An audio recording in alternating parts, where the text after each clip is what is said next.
Ok, então agora a gente está pronto para começar. Para a gente começar a conversar então sobre a relação entre propriedades termodinâmicas. Então, a gente começou na última aula a conversar sobre as relações, na verdade, desde o começo da disciplina, a gente está sempre falando sobre algumas propriedades ou relações fundamentais que a gente tem entre pressão, volume e temperatura. Então, a relação que une essas três propriedades, como pressão, volume e temperatura, a gente está chamando de equação de estado.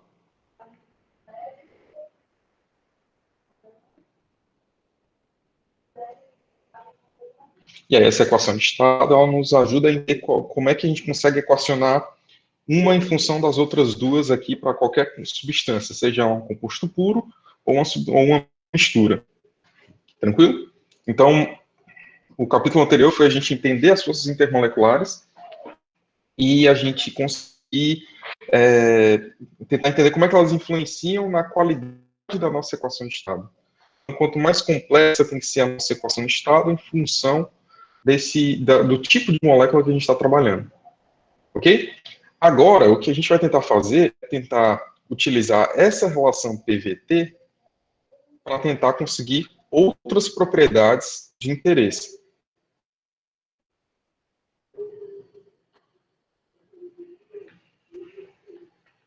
Então, a gente vai lançar a mão aqui de um pouquinho de equações matemáticas para que a gente possa conseguir chegar nessas relações. E por que a gente tem a importância dessas propriedades em geral? A gente tem dois tipos de propriedade em geral em termodinâmica. A gente tem a propriedade mensurável.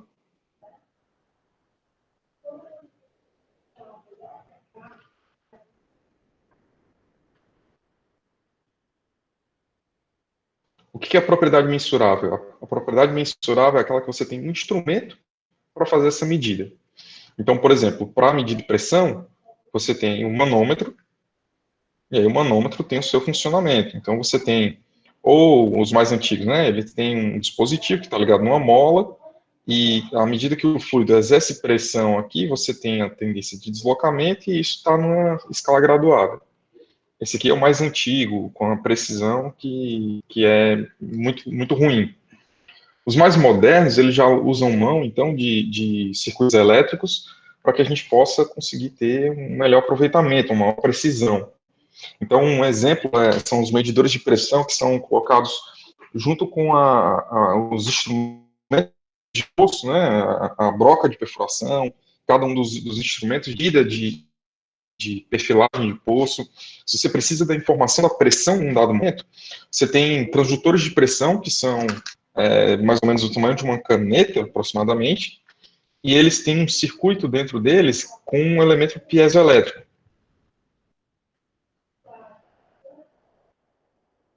E esse elemento piezoelétrico, quando você submete ele a uma determinada tensão, ele tem uma mudança na forma que ele conduz a eletricidade. Então, a corrente que passa por ele é diferente. Isso, dentro de um circuito elétrico, acaba te fornecendo um sinal de pressão muito preciso. Então, a gente tem como medir a pressão muito facilmente. Uma outra fácil medida que a gente tem na indústria é a temperatura. Então, a temperatura você mede tanto por uma escala de dilatação, então você tem um metal, que normalmente é latão, e ele tem uma expansividade que você pode calibrar uma mola de latão com uma determinada escala, para cada temperatura você vai marcando ali, está calibrado, então você tem a medida. Isso também é um modo antigo de medir temperatura. Hoje em dia você já tem o que a gente chama de termopares, né? Então você tem uma junta de dois metais, à medida que a temperatura vai sendo alterada, a corrente que passa aqui nessa junta de dois metais acaba sendo diferente também. Então, é isso que a gente chama de termopar. Isso também te dá um sinal de temperatura muito bem, muito estável, muito bom de integrar com outros elementos elétricos. A partir daqui, a gente começa a aumentar a dificuldade de o que informações a gente consegue medir dentro de um sistema. Por exemplo, composição. Sim, eu consigo medir uma composição de um determinado sistema, mas eu tenho que tomar uma amostra, e aí o processo de amostragem em si já é toda uma arte que você tem que fazer, e a partir desse processo de amostra, você vai colocar, então, por exemplo, dentro de um cromatógrafo. E aí, esse cromatógrafo, ele vai, pelas diferentes afinidades químicas que você tiver dentro de um determinado sistema, ele vai conseguir te separar os componentes e identificá-los, cada um deles. Então, isso faz com que você tenha, então, diferentes tempos de residência para cada um dos componentes, e aí você consegue, então, detectar a quantidade proporcional entre cada um deles. É mais ou menos assim que você consegue medir composição. Então, observa que o nível de dificuldade está aumentando, né? E chega até, na minha opinião aqui, a forma mais idiota de você medir alguma coisa, que é as formas de medida de volume. Como é que você mede volume? Você mede volume por comparação.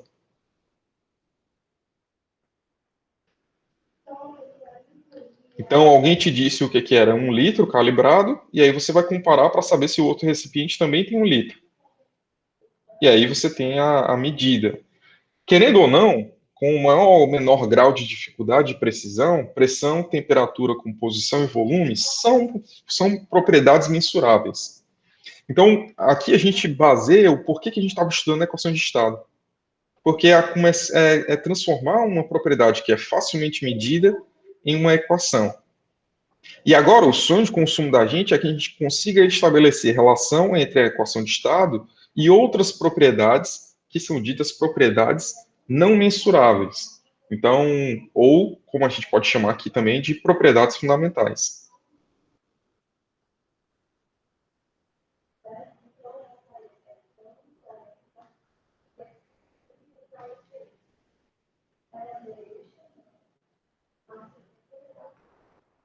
E aí, o que é que eu quero dizer por propriedades fundamentais? São aquelas que são definidas quando você viu as leis da termodinâmica. Então, você vai ter aqui, primeira lei da termodinâmica.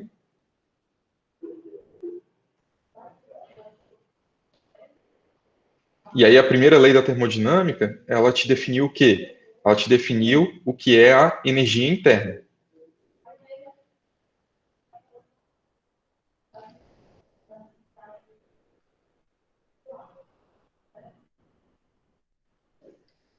A segunda lei da termodinâmica,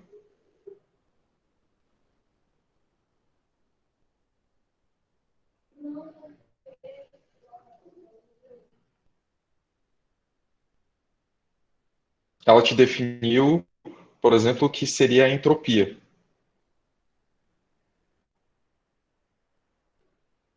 Então, essas duas leis da termodinâmica, elas te definiram propriedades que são as que a gente chama de propriedades fundamentais. Entropia e energia interna. Então, as duas vêm de equações fundamentais. Uma é balão de energia e a outra é a direcionalidade dos processos. Então, as duas coordenam como as coisas acontecem. Ok? Então, a gente está partindo, então, para chegar, ok, eu sei o que eu consigo medir, que são as propriedades mensuráveis, eu sei o que eu consigo desenvolver, que são as propriedades que são definidas com as leis fundamentais, e agora eu consigo ter as propriedades que são chamadas de propriedades derivadas.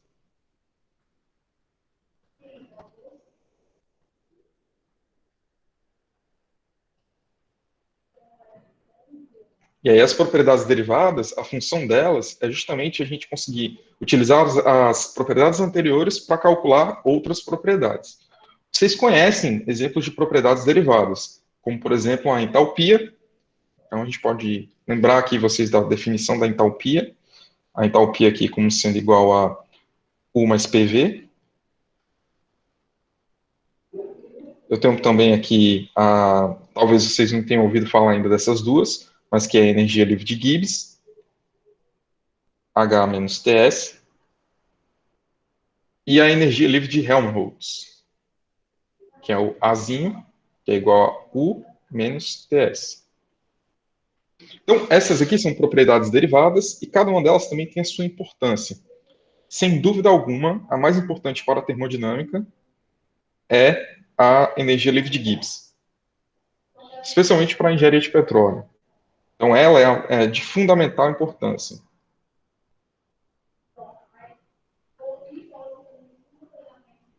Por quê? Porque ela define o que é equilíbrio. E aí, ela definindo o que é equilíbrio, tudo que a gente está procurando aqui na disciplina é justamente entender como as fases estão em equilíbrio, quando uma determinada substância se encontra estável termodinamicamente. E isso é determinado justamente pela energia livre de Gibbs. A entalpia, talvez seja a mais famosa aí por vocês, porque vocês conhecem ela da termodinâmica 1, então todo o equipamento de processo que vocês conheciam, eles tinham alguma forma de entalpia, energia entrando e saindo do equipamento, ele executando trabalho, e isso tudo era em função da entalpia das correntes que estavam entrando nele. Então, sim, é a forma que você tem de contabilizar a energia através da entalpia. A energia livre de Gibbs, ela te descreve o processo de equilíbrio. E a energia de Helmholtz, ela te descreve, ela te ajuda a resolver problemas quando você está tratando da estabilidade intermolecular. Então, é uma propriedade mais intrínseca da molécula. Não é à toa aqui que a gente tem como se fosse a capacidade de executar trabalho útil, porque é toda a energia que uma determinada corrente carrega, menos o nível de desordem dessa corrente, né? Temperatura e entropia. Aqui seria, então, a energia interna de uma determinada substância, menos a desordem específica que ela tem. Ok? Isso aqui, o que importa é vocês lembrarem dessas definições. Definições de propriedades, ok? Algumas vocês estão lembrando e outras vocês estão vendo pela primeira vez. Ok, para a gente conseguir estabelecer relações entre essas propriedades, a gente precisa lembrar de algumas coisas aqui da matemática.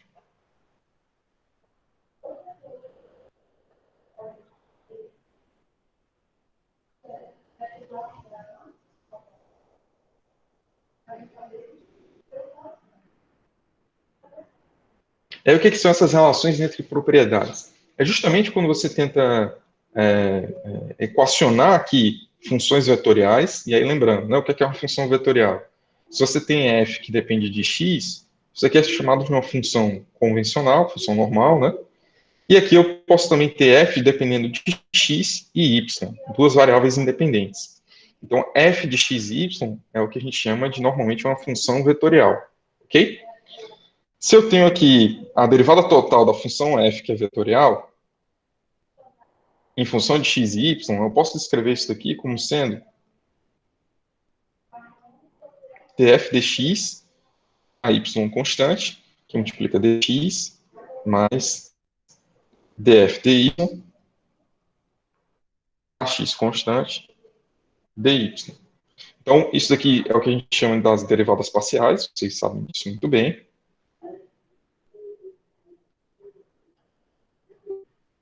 E essa derivada parcial, ela está te descrevendo como é que a função está variando com a coordenada independente que ela está sendo considerada, se você fixar a outra coordenada independente. Então, isso aqui seria a derivada total de uma determinada substância, de uma determinada propriedade.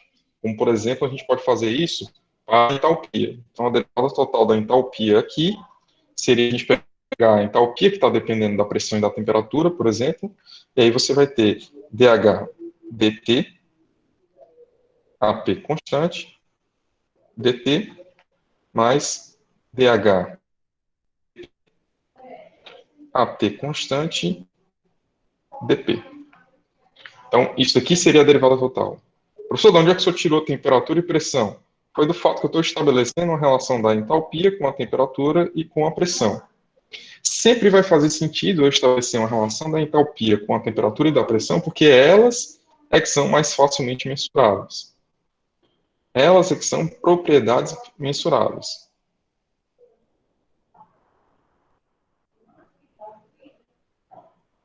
Tem sempre a brincadeira de todo professor idiota de termodinâmica que ele vai falar que não existe entalpiômetro, não existe entalpiômetro. Você não consegue colocar no equipamento e medir a entalpia da substância. Você vai medindo as propriedades que são mensuráveis e as propriedades fundamentais e consegue determinar uma relação para que você consiga estabelecer o valor da entalpia daquela substância. Ok? Então, é basicamente isso que a gente tem como definições gerais das propriedades. E aqui a gente começa, então, a juntar esse conhecimento com as relações fundamentais que a gente conhece. Então, a gente conhece das relações fundamentais.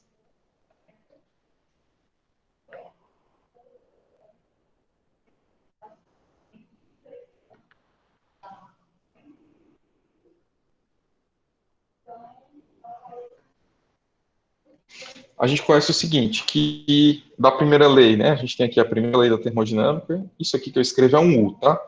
Não é N, não, é U. Sei que é horrível, mas vai na paz aí que vai dar certo. A gente tem então aqui a derivada do calor reversível, mais a derivada do trabalho reversível. E aqui a gente tem estabelecido a primeira lei da termodinâmica. Professor, o que é esse negócio que está aqui do lado do Q e do lado do trabalho?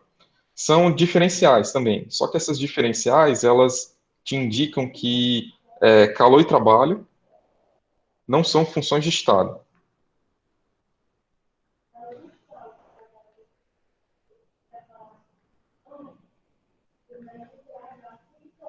Ok? Quando uma determinada propriedade é função de estado, isso quer dizer que a integral do circuito fechado dela, por exemplo, a integral do circuito fechado da derivada de U vai ser igual a zero. Pessoal, que merda é integral de circuito fechado? Estava começando bem, mas agora entornou o caldo. O que é isso? É quando você leva em conta de somar todas as variações da propriedade de quando ela está num ponto e ela faz um determinado processo e termina no mesmo ponto. Se você tem uma determinada propriedade que é função de estado, ou seja, ela só depende do estado que ela está atualmente, se você variar ela do jeito que quiser e você parar no mesmo canto inicial, a integral do circuito fechado dela vai ser zero. Por quê? Porque ela não variou nada. Se você tira do canto e volta para o mesmo local, a variação vai ser zero, porque a variação sempre vai ser estado final menos estado inicial. Ok? Então, funções de estado, é o que a gente chama, né? Funções de estado possuem essa propriedade. Exemplos de funções de estado. Todas essas propriedades que a gente discutiu, com exceção de calor e trabalho.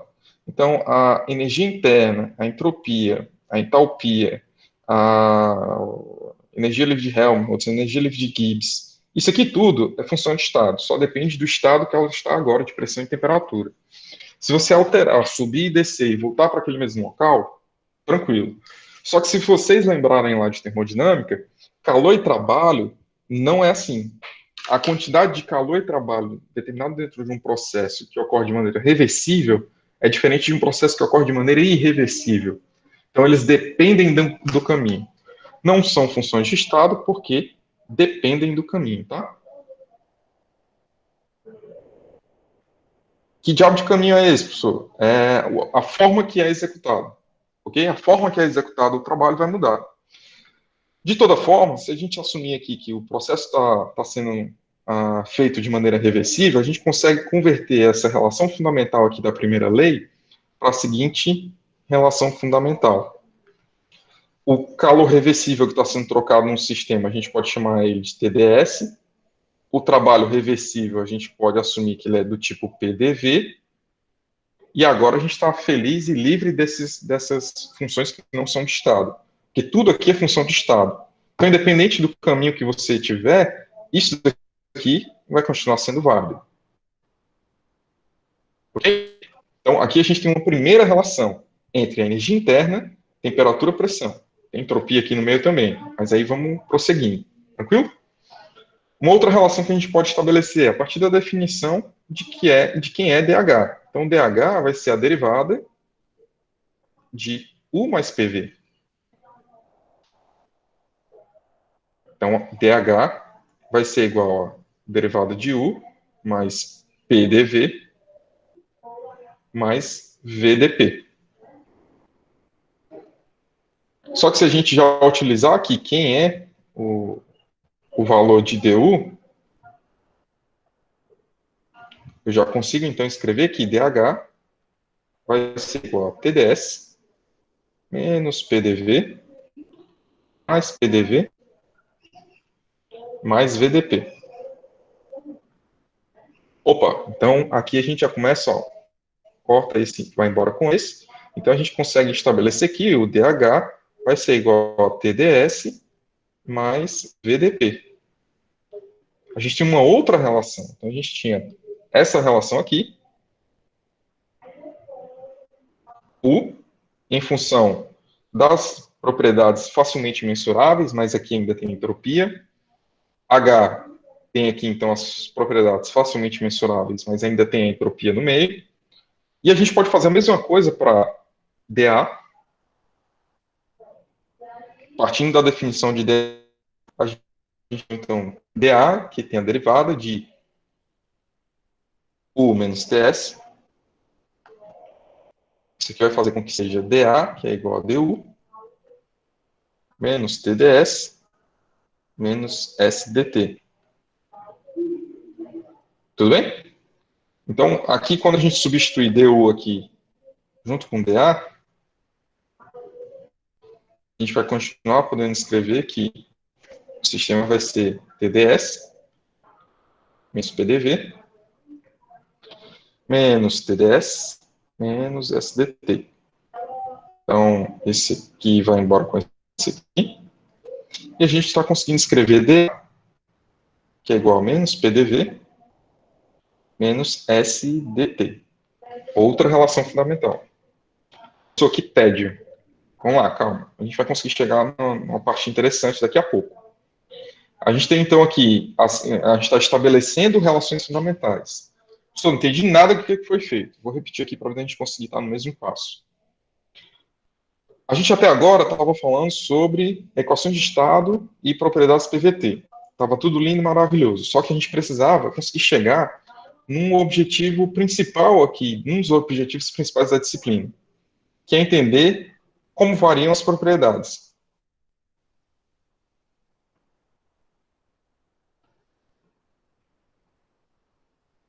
As propriedades termodinâmicas, né?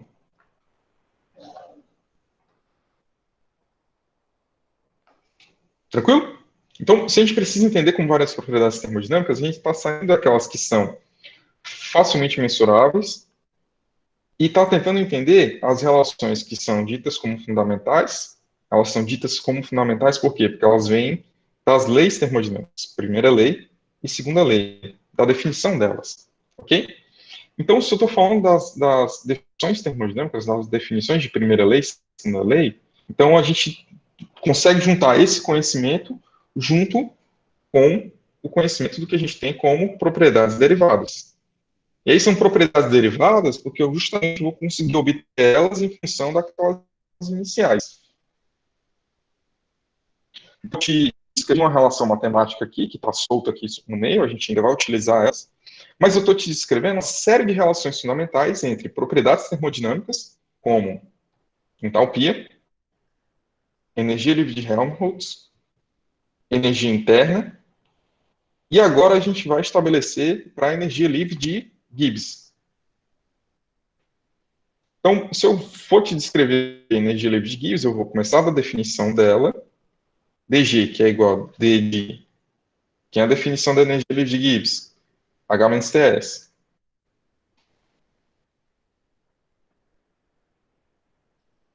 Então, nessa derivada aqui, a gente consegue dg, que é igual a dH menos TdS menos SDT. Só que o dH a gente já desenvolveu aqui em cima. Então, a gente vai escrever dg como sendo TdS mais VDP menos TdS menos SDT. Então, tira essa daqui com essa daqui. E a gente consegue dg, que é igual a VDP menos SDT. Olha que bonitinho. Só não tem nada de bonito aí, começava a sua letra. Normal, tranquilo. Vamos lá. Então, aqui a gente tem o quê? Que a gente tem a relação de G, e a relação de G é especial porque ela está com variáveis dependentes a pressão e a temperatura. Algumas outras delas estão com entropia. E isso é um problema que a gente vai precisar resolver. Mas DG é interessante porque ela está em função da pressão e temperatura, que, como eu falei para vocês, são as propriedades que são mais facilmente mensuráveis. Então, calha ela ser a mais importante, e de juntar com essa importância o fato também dela conseguir ser função de propriedades que são muito facilmente mensuráveis, como pressão e temperatura. Ok? Só que aqui ainda falta. A gente consegue relacionar o volume com a pressão, mas a gente não consegue relacionar a entropia em função da temperatura ainda. Como que a gente consegue descrever a entropia em função da temperatura? E aí a gente tem que começar a fazer uma associação com o que a gente fez aqui da propriedade derivada matemática. Então, se a gente utilizar essa derivada com essas definições que a gente fez, a gente vai obter o seguinte. Então, a gente vai ter as relações fundamentais que a gente obteve até agora. Então, deixa eu escrever elas aqui em separado, porque ali está muita confusão, né? Então, deixa eu escrever aqui U. Isso aqui vai ser TDS menos PDV. A gente tem aqui DH, que vai ser igual a TDS mais VDP. A gente tem, então, aqui DA, que vai ser igual a menos SDT menos PDV. TG, que vai ser igual a menos SDT mais VDP. Isso aqui foi o que a gente conseguiu obter daquelas relações iniciais ali do que a gente tinha, tá? Agora, a gente consegue, então, fazer algumas relações com base na matemática. Então, o que é na base da matemática? É a gente pegar aquela relação de uma propriedade f qualquer, que ela vai ser df dx, os derivados aqui são parciais,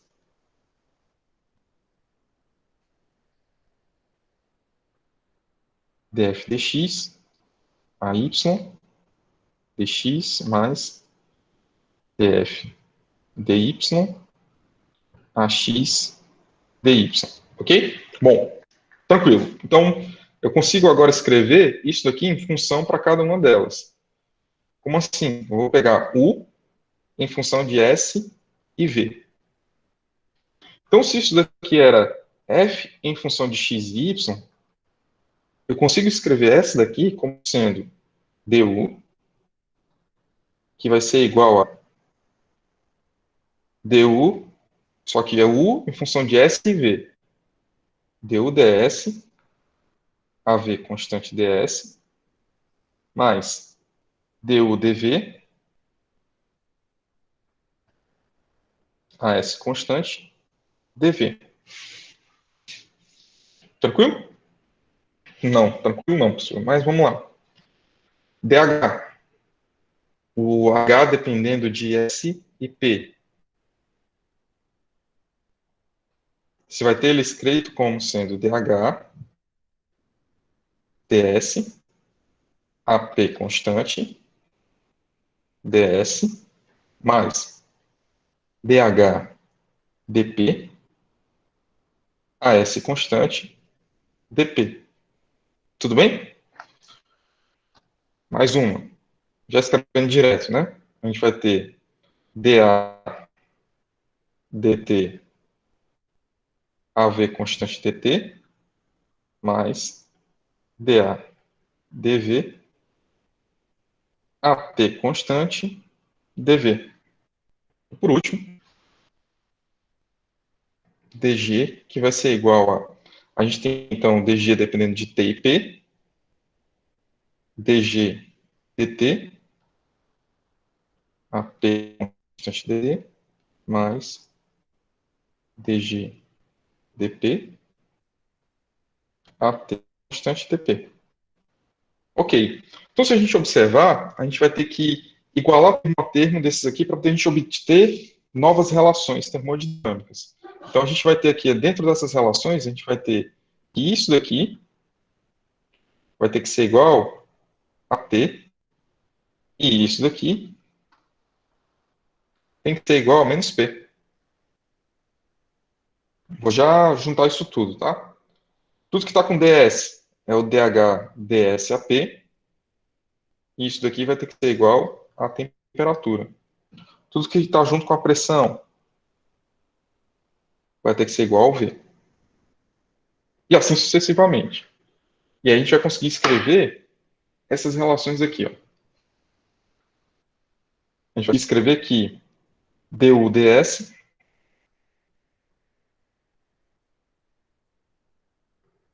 AV é igual a T, e que du dv, isso é assim, vezes,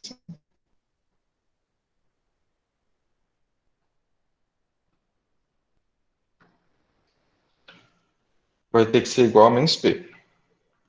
A gente vai também obter que dH ds AP é igual a T, e que dH dP AS vai ter que ser igual a V.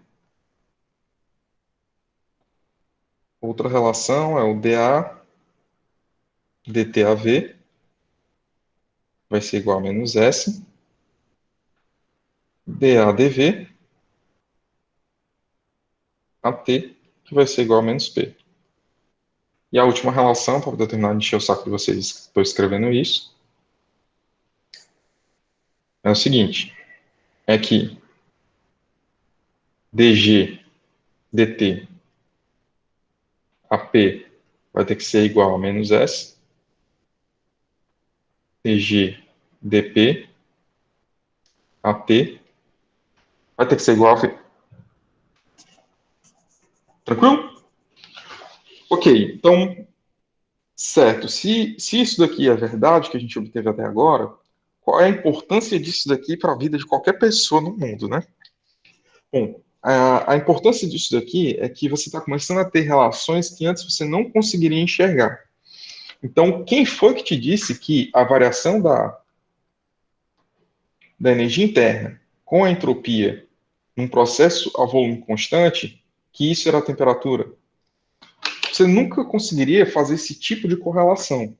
Então, a gente está começando a misturar as propriedades termodinâmicas de forma que a gente está transformando relações que são relações praticamente inúteis numa relação que faz muito sentido, que é uma propriedade direta e termodinamicamente facilmente mensurável, ok? Só que esse conhecimento aqui ainda está incompleto. A gente precisa, então, fazer a última etapa dele, que é adicionar o que a gente chama de relações de Maxwell.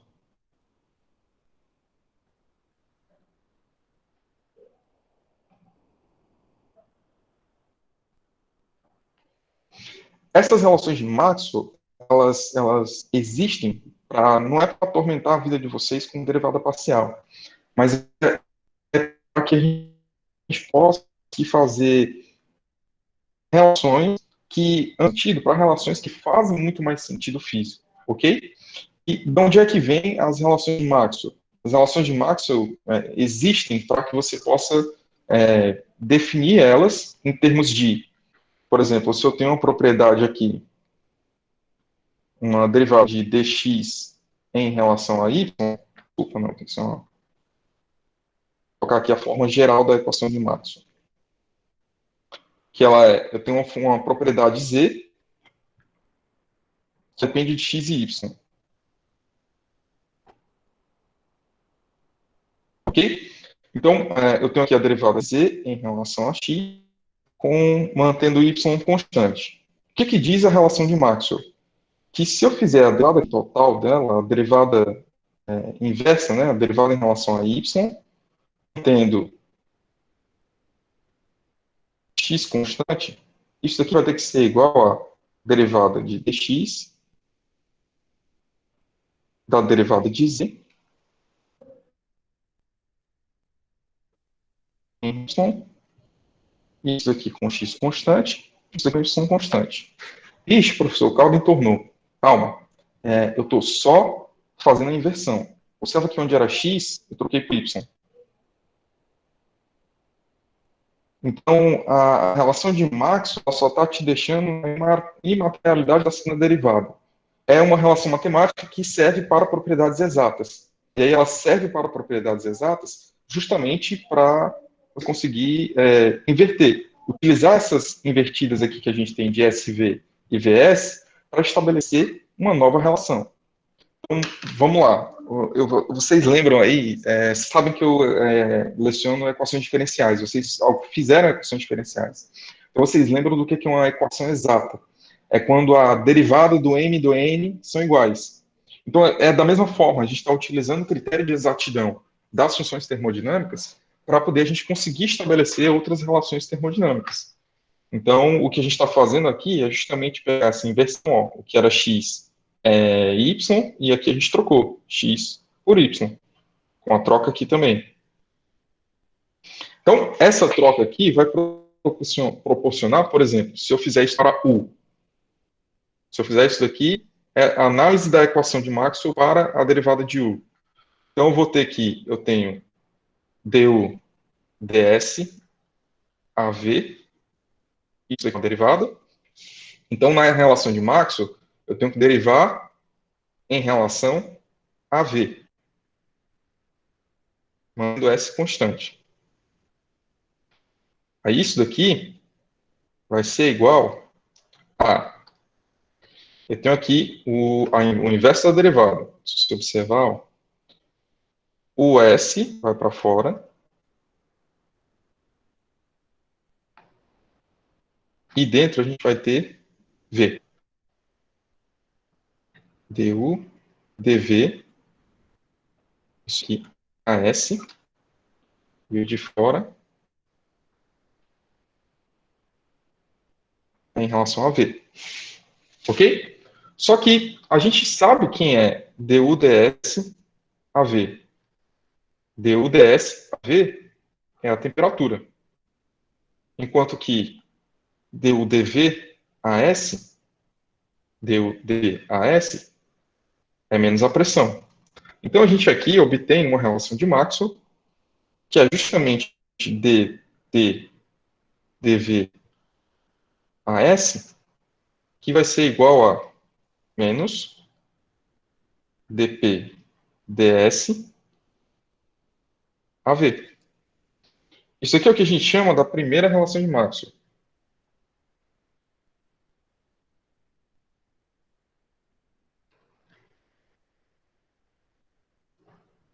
Se a gente repetir o processo para as outras propriedades, a gente vai conseguir, então, estabelecer outras relações de Maxwell, que no total são 4 relações. Então, a gente tem dt dp, isso daqui é S, que vai ser igual a dv ds ap. Essa daqui, que é ds dv at, que é igual a dp dt av.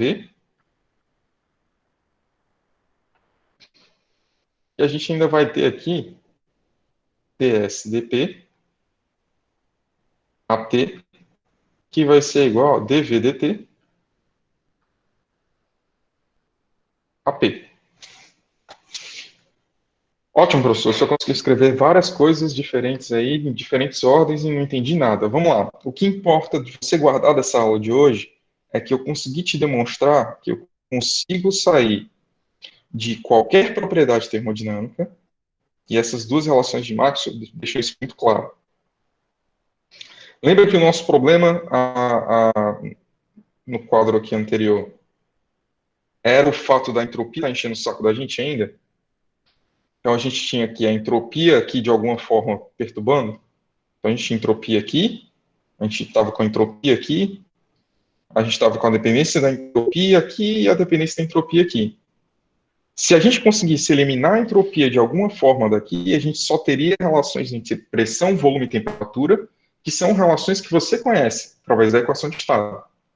Só que agora, com essas relações de Maxwell, com esse sacrifício aqui que eu fiz vocês passarem, essa lamúria de equações de diferenciais aqui parciais, você percebe que agora eu passo a ter relações de S que te fornecem derivadas que somente são dependentes de pressão, temperatura e volume.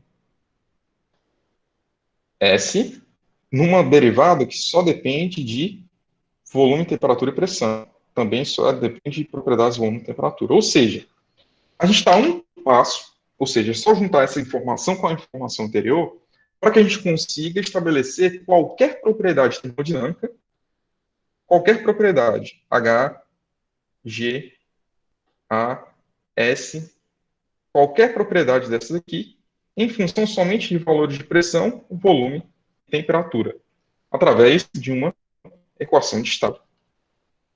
Isso te dá um poder enorme, porque agora, quando você estiver desenvolvendo um software, quando você estiver analisando um processo de engenharia, as propriedades que você precisa de informações térmicas, de capacidade calorífica dessas substâncias, elas podem ser totalmente calculadas a partir de quando você tiver uma equação de estado bem ajustada para esse fluido.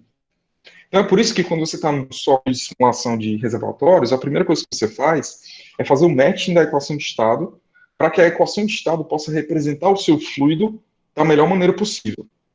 Porque todos os outros cálculos de proporção, de equilíbrio de fases que estão surgindo, vão ser baseadas nessas propriedades que são calculadas através da equação de estado. Então, a equação de estado vai te dar agora um poder de conseguir prever os valores de qualquer propriedade termodinâmica que você tiver de qualquer substância. E é isso que a gente vai passar a fazer nas próximas aulas.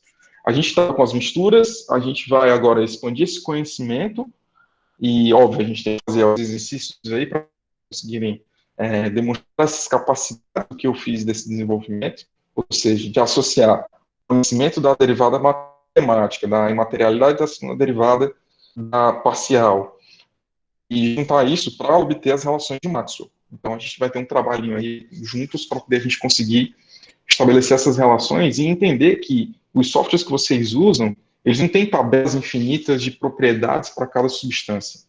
Eles não são softwares de leitura de tabela. Eles são softwares de contabilização de propriedades termodinâmicas através de equações de estado. Ok? Então vamos lá, eu sei que foi muita coisa, por hoje a gente para aqui, a gente para em como chegar na definição das relações de Maxwell, ok? Vou subir aí o restante das duas aulas, a anterior que eu esqueci de subir na quarta-feira, junto com a de hoje. Vou mandar aí as listas de exercícios que a gente precisa se exercitar, e aí a gente vai conversando e vai tirando as dúvidas que vocês tiverem, tá bom? Vocês têm alguma dúvida? Professor, é só para saber se eu posso mandar o trabalho hoje. Pode. A última lista.